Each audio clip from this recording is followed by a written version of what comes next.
How to adjust highlights in Photoroom. In this video, I'm going to show you how you can make changes in the highlights. First of all, open the application. Now in your home page, you can see this plus icon. Simply tap on this plus icon. Now you can create or open the image that you want to edit. So here I'm tapping on one. Again, select on the photo to enable different tools. Now slowly scroll down. Here on the first, you can see this adjust option. Simply tap on adjust, and here you'll be able to see highlights. Tap on this highlights button. Here you'll be able to get a slider. Now you can adjust the highlight however you like.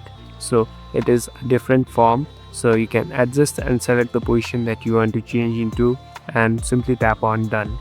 Thank you for watching this video. I hope this video will help you.